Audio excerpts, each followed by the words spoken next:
Hello, lovely viewers. You are welcome to the maiden edition of the Daily Trend Show brought to you by New World TV. We bring you trends that are informative, educative, and entertaining. Please do follow us on our various social media handles.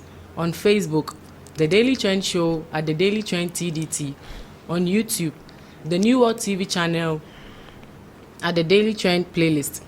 You can also download the New World TV app on Google Play Store to get updated. Catch us live on every Thursdays at 8:15 a.m. and 4:15 p.m. and the repeat on every Saturdays at 4:15 p.m. The health status of an individual is determined by the interplay of two factors. That is the internal environment of the body and the surrounding external environment. So this brings us to the topic for discussion today, entitled Mental and Reproductive Health. And with me here to do this discussion are Celestina Kusa, Tete Esther, and I'm in the person of Amponsashila Asidwa. So it starts with mental health. So when we say mental health, what comes in mind? mental health includes the person's psychological, emotional, and then social well-being.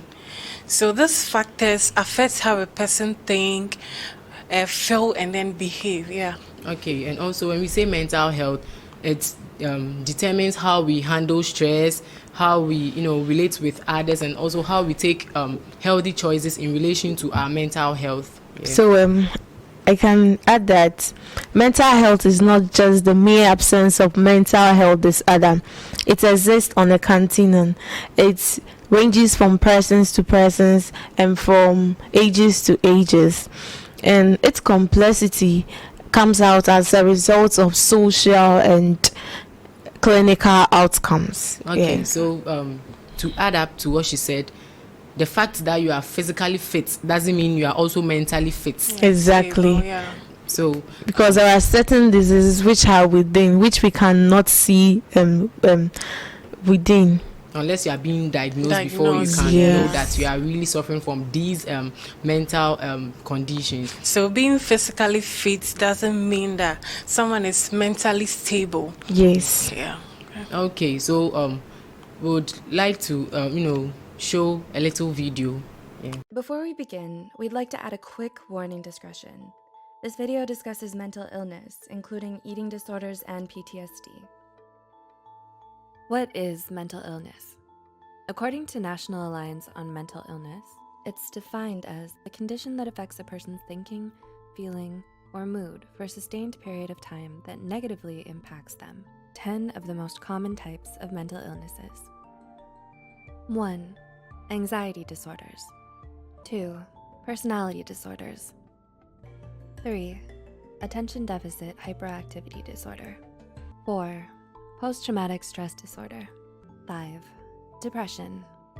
6. Bipolar disorder. 7. Eating disorders. 8. Obsessive compulsive disorder. 9. Autism spectrum disorder, ASD. And 10. Schizophrenia and psychotic disorders. Help is out there. Okay, so there are so many types of mental health disorder. I'll talk about that of the anxiety disorder. So when you talk about anxiety disorder, what does it involve? So it's the persistent feeling of worry that affects how we do things, that affects our daily lives.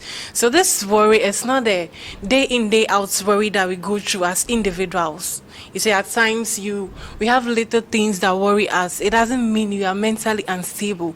If this worry amounts to a higher level, if this worry amounts to a greater thing, then we can term it as mental health disorder. Okay. And also adding to what my co-host just said, we will also have depression. Okay. Yeah. So when we talk about depression, it's a constant feeling of sadness or loss of interest that inhibits or limits an individual from doing his or her normal activities.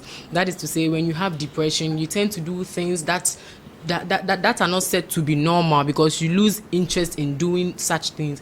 And with depression, women tend to experience depression as feelings of shame, shyness, amongst others, and on the part of men, they do experience depression as feelings of fatigue, irritation, and amongst others also. Yeah. Okay, we can also talk about the personality disorder.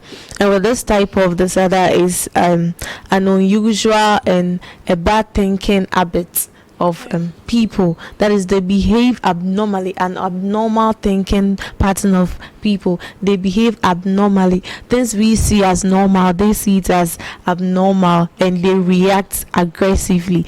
They have some strong erratic demands, and they have some weird demands as well. They cannot even cope with others. They cannot Okay, so if personality disorder is a weird feeling, behaving in, should I say abnormal, in a weird way, a weird manner, we know children, kids, they tend to behave in a way that like it's weird. For example, the child wants to sleep. He tends to cry before sleeping, or maybe he wants to do some things, some natural basic thing. They tend to cry. Should we say kids are abnormal? Okay, so with that, we would say kids are not abnormal, because with the issue of kids, it's a natural phenomenon that comes with being a kid. So when as a kid, when you want to sleep, you definitely show some sign of uneasiness, and it could be through crying. And as a mother, you should know that when your child is crying or doing something that he or she is not supposed to do at a particular moment, it means the child is either in need of something. Just calling for your attention. Yeah, it could be that the child is hungry, or the child needs to sleep, or the child needs to have rest. Yeah. Okay, so this behavior of children cannot be termed as a mental health. It's a natural thing. Exactly. We all tend to do it as we are growing up. Exactly. Okay, so talking about the types, there are some factors that trigger this mental health problems. Definitely. What are some? Okay, so talking about the factors that trigger these mental illness, we would say stigmatization. Yeah, so when we say stigmatization, is a situation where an individual is being treated unfairly, all in the name of he or she has flaunted societal laws. For instance, a young lady who engages in sexual activities and turns out to be pregnant. That is to say, the pregnancy is unwanted. Okay. So with this, she's being pointed fingers at because she has flaunted societal laws by engaging in these sexual activities, and she turns out to be pregnant. So with this, she feels that no one loves her, no one respects her, no one tries to be in her shoes, because if you were to be in the shoes of her, you would also feel same. So with that, there are so many thoughts that comes in mind, such as suicidal thoughts and other stuff. Yeah, because when one is left alone in that state, one feels kind of emotionally down and might do some things which might bring harm to him or herself. And this stigma too, it's not only in the public that puts stigma on the individual. Stigma starts right from the house. At times it's like they are aware of it, and then at times it's just as they are not aware that they are trying to put stigma on the individual at home. Let's take this scenario for instance. Maybe there are two children in the house. One is academically good, the other is very, very poor, like very poor. Like parents who find it difficult to understand that we have individual uniqueness, as in order to apprehend things, to understand things, they try to criticize the child with the low academic performance as to why can't he or she behave or be like the other sibling who is doing well academically. So I think stigma is not only a thing of the society, it starts right from the house. At times it's unknown that we are trying to pose the stigma on our siblings. And also with talking about stigmatization, as you said, it starts from home. We do that unconsciously. Yes. We think we are doing it in order for a change of attitude in academics, but we don't know that we are indirectly disturbing the mind of the individual, because we do have individual differences, and the way someone might learn faster would be different from what someone it can take a long of time. Okay, so another factor is social disadvantage. When you talk about social disadvantage, we can take poverty or debt. we know poverty is not a pleasant something. Definitely. It's very, very unpleasant. So maybe in a situation whereby parents cannot provide basic needs like food, clothing, shelter for their children, they tend to think more. Yes. Even it might affect the children, but parents are of more disadvantage in this situation, because every parent is like, most parents are able to provide for their children. Then why can't I? It's not as if they are not trying. They are trying their possible best, but they can't. So with this thought, like, they begin to think, and then it's mind, and then affects their mental health. Okay, apart from all these, we can also talk about bereavement. I think it's also a cause of these mental health disorders. Bereavement is like a loss, you losing something and you mourning for that loss. So the loss can be anything in particular. Let's talk about breakup. Breakup is also a great loss. When probably you're in a relationship with someone and the other person just opts out. You see, the kind of it's also a loss. Yes. And the kind of traumatic and emotional disorders you go through, all this can trigger your mental health. Okay, so if I get you right, you said broken hearts. Broken It's hearts, a great yes, loss. yes. So it being a great loss, can we compare it to losing a loved one? Because you classifying broken hearts to be a great loss is kind of, I think they are all, because it depends on how yours was. But let's take an instance. There was this guy who stayed with his girlfriend for a very long time, and the girl, he picked her from nowhere. He took care of her from SHS to the tertiary, and after everything, the girl is telling him that she's no more interested in the relationship after graduation. See the amount of money the person spends on the girl. So you see, it's a great loss at that time. Then we can say that talking about heartbreak as being a great loss, it depends on the kind of heartbreak, because you failing in an examination is a loss. Exactly. But it can't be a great loss as compared to you losing a loved one. The person is dead. Yeah. I was thinking that when they say broken heart, it's relating to this romantic relationship, or it's related to that, but it is not always relationship issues. Just as you rightly said, let's say even normal classroom, let's say we did an exercise and you got 2/10 and I'm getting 30/30. It can be a breakup for you at that instant. Probably you are feeling low, or you cannot just accept the situation that you've gotten 2/30. So amidst these causes of mental health illness, we do have remedies that help curb these conditions. And talking about the remedies, we'll start with psychotherapy, which is also known as the talk therapy. So when we say psychotherapy, it's a variety of treatments that aims at helping individuals with mental health illness, come out with their problems, and they are being helped by psychotherapists in order to manage their mental health illness. And with this psychotherapy, is very, very costly. So admit that I think there are other ways we can use in order to curb these mental conditions. So if psychotherapy, I think it's expensive, it's quite expensive, as I clearly and then stated, we all cannot afford it in the society, because we know we have less privilege in the society. So aside this psychotherapy, what else can we do? Like what natural thing can help us cure this mental health problems? You can help yourself by surrounding yourself with inspirational people. Sometimes people go through some emotional stress that they just want just a word to just bring them to just keep them moving. So I think you surrounding yourself with people who can motivate you at the time that you feel low is also a best thing.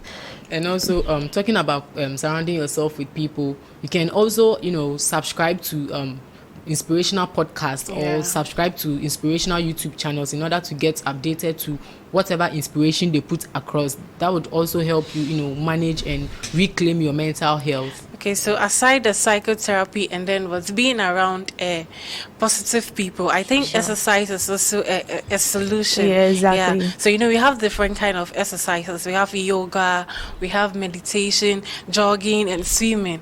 Yeah. So I think people, especially with depression and then stress, they practice this yoga and then meditation just to release what stress. Okay, Yeah. based on what you are saying, then we can say that your type of mental health disorder, that is your degree of mental health disorder, determines the type of exercise you should take. Definitely. Yes. Because I don't think someone suffering from epilepsy will be advised to go and play football. And just as I said, depression, you go for meditation and then this yoga. We know it's a calm exercise. It helps calms your mind. So what about the broken heart situation? What are you going In that for? situation, you can get a psychotherapist also. And I think that's when they're surrounding psychotherapist. yourself with positive people comes Okay, in. 'Cause exactly. I think there's a proverb that was problem share as well. A problem It's a share problem is household. Yes. And Okay. also talking about exercise, according to Cicero, one of Rome's great orators, he states that, and I quote, "It is exercise that supports the spirit and keeps the mind in vigor." That is to say, when you exercise, regardless of your mental illness, you will definitely have a degree of you being healed. Healed, Yeah. okay. You would have a degree of reclaiming your mental health. Yeah, so according to Cicero, that's what he said in relation to exercising your body when you do have any mental illness. Okay, so we have some rights that back this people with mental health problems. So what are some of those rights? Okay, talking about mental health rights, firstly, I'll talk about the right to be free from all abuses, especially seclusion. So when we talk about seclusion, is a form of abuse that is where individuals with mental health illness are being segregated from the community. That is to say, they are not involved in taking decisions for the community, and which really is really bad. It's really bad because they are also humans like us, just that they have this condition which is trying to let them be different from us, but that doesn't mean they are not humans. They are definitely humans. Since they undergo the 7 life processes, they are definitely humans. Yeah. Okay, people suffering from mental health disorders should not be denied of free access to health facilities. Yeah, I think it's also one of their rights. Okay, so we also have the right to community inclusion. Yeah, so this right enable those people to participate in decision making in the community. When I say decision making in the community, it's not necessarily the person was participating. For every organization or every group, we have representatives. So they seek the people's view or opinion about whatever decision they are about to take. So with this, they seek for the opinion of everybody. So with that, everybody is equally involved in the decision making in the community. But talking about the inclusion, don't you think excluding them rather is the best way? Because somebody having a mental health disorder, and you are just going to stress the person to think and bring out some ideas from you. That is why she rightly said that you would seek the views of these people, and seeking their views is not only asking them face to face. You can ask any stakeholder who has been in their shoes. Situation. Yes. I think it's rightly explained that. Educative, isn't it? We'll go for a short break, and when we return, we'll dive more into this topic.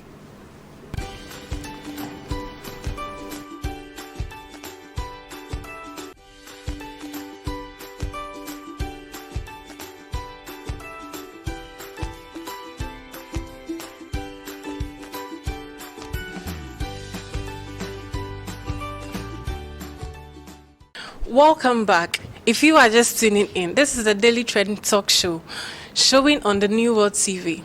Don't forget to follow us on all our social media platforms. On Facebook, the Daily Trend TDT. On YouTube, via the New World TV, the Daily Trend playlist. Now back to the topic. When we talk about mental and reproductive health, Now let's talk about reproductive health. Yeah. When you talk about reproductive health, what comes in mind? Okay, so for me, when we say reproductive health, it includes the reproductive system in both male and female in all life stages, regardless of the particular point in time you are in your life stage, being it infancy, adolescence, puberty, adulthood, old age. You definitely have to undergo reproductive processes. Yeah.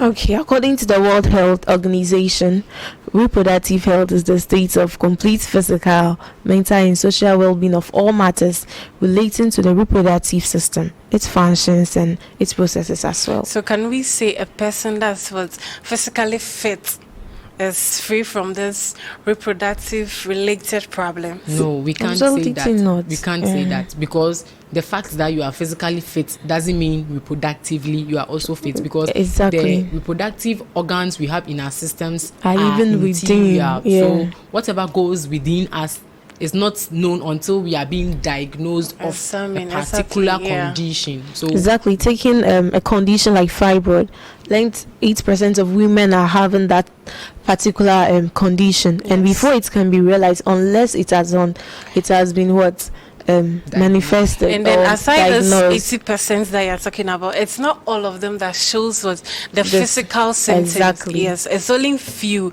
and it's even a probability, only few of them. In as much as 80% of them have this fibroid, it's only few that would show this symptoms, of fibroid. So talking about these, we do have some types of reproductive health. So talking about the types, we do have that in males and also that in females. So talking about the types, we talk about endometriosis, infertility, amongst others. But delving more into endometriosis, when we say endometriosis, is a condition that is characterized by the presence of endometrial tissues present in other elsewhere rather than the linings of the uterus. That is to say, instead of the linings of the uterus to be developed in the uterus itself, it's rather developed outside the uterus, which is very, very, very a serious condition.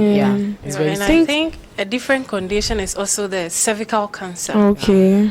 So this cervical cancer is the growth of abnormal cells in the lining of the cervix. Of the woman. And then some of the physical symptoms can be bleeding.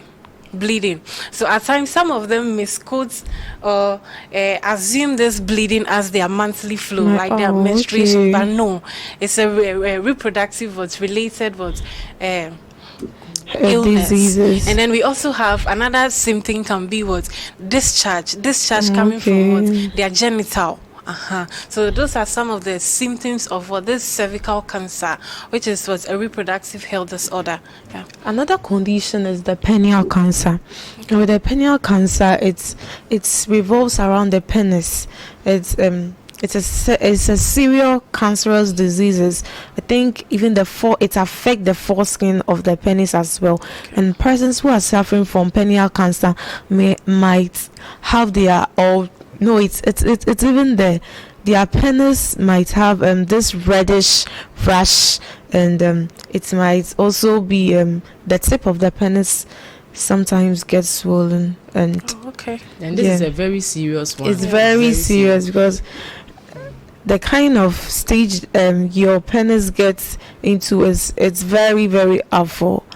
So talking about these conditions, we do have a lot, like vasectomy, infertility, low sperm count, prostate cancer, and a whole lot. So amidst all these, we do have solutions. Definitely, we do have solutions that would help. We do have causes. We do have causes of these. I think the cause should come before the solution. So talking about the causes, we classify it into two factors. That is the genetic factor and the environmental factor.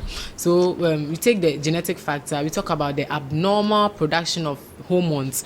When we talk about abnormal production of hormones, this is where the ovaries or the testicles, respectively, in both female and male, produces certain hormones that are not supposed to be produced, because these hormones tend to bring these conditions in the individual that makes it genetic. Okay, talking about the environmental factor, malnutrition can also be a cause of this reproductive health problems.